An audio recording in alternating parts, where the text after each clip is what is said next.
All right, so we got Sabo versus Yuta, two leaders that have been printed a few times. Sabo, I believe, got what, two prints, and then Yuta got three. That promo Yuta that people don't talk about anymore. Don't worry, she'll have her day. Probably never. I ain't gonna lie. Let me take that back. Cause we won it, won already. Okay, cool.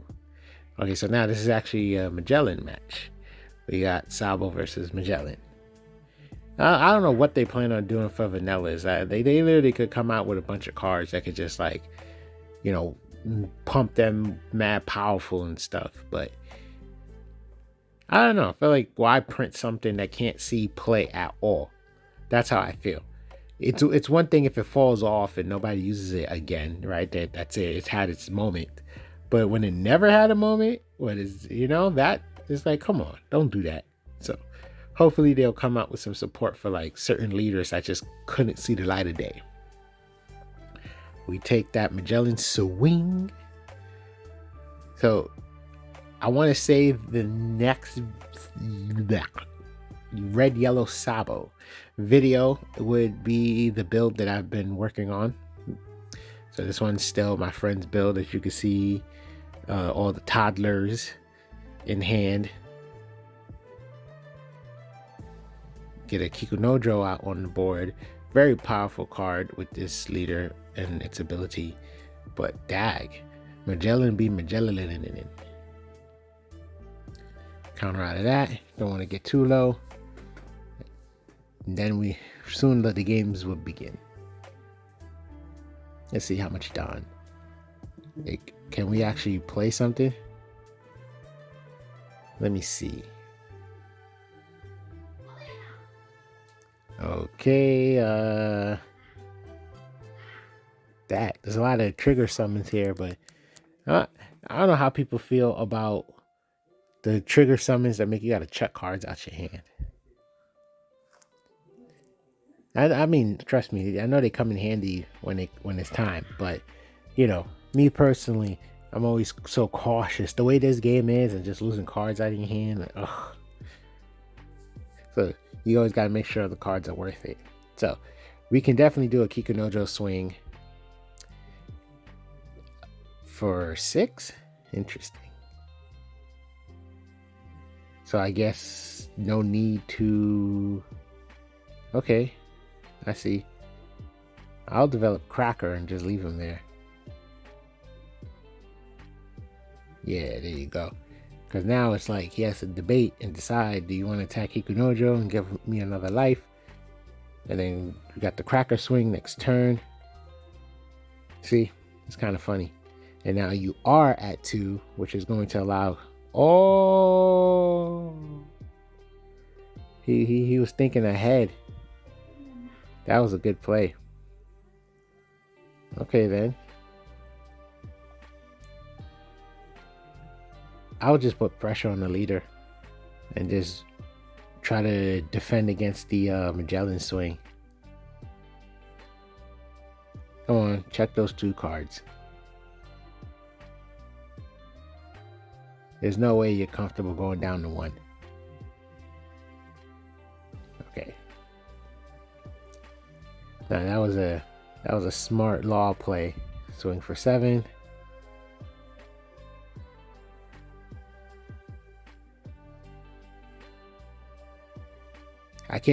He could take this one and then try to defend the next swing. But he's at 2 right now, which is interesting. We got 4 down exact. So, okay, he gives us the 2K. And now we can play the Kid and Killer and swing for 9. So, let's see what happens here.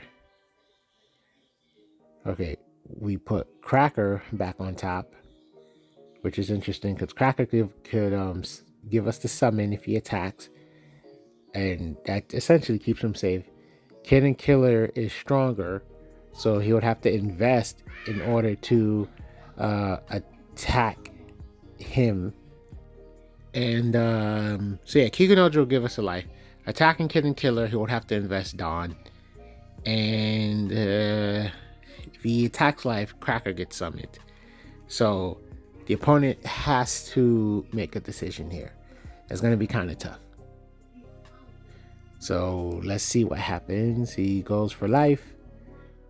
Do we defend that or... Okay, we choose to defend that.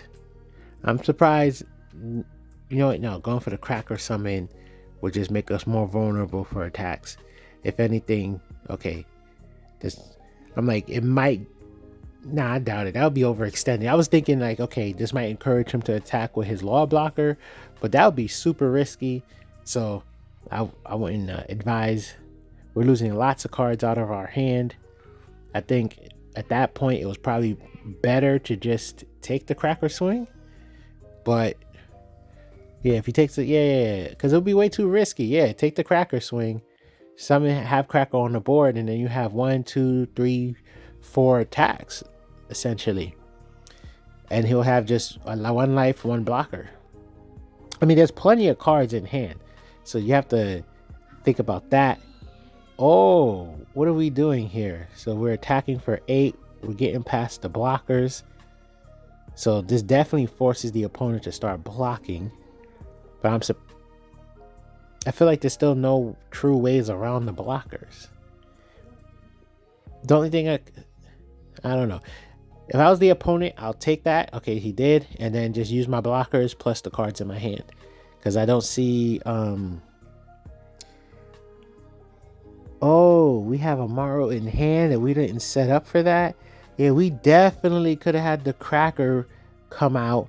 Man, that was I think that was an oversight. We could have had Cracker come out, been at 1 life, been able to play the Amaru, rest the Law, and then pick a character to pump. And essentially that would have gave us the potential. Okay, so they lowered 2 characters by 3. And he only gets a 2k pump. So you would have to swing with Leader, put something on life, and then pump Kid and Killer. So that way Kid and Killer can swing strong enough. But dag. This is looking... So many cards in hand. And Hell's Judgment is a really strong defensive card. So if he doesn't have any 2Ks, so if he wants to save the 2K, okay, so he has a 2K. I was like, he could block with Queen and just chuck 1. So Killing Killer gets the pump.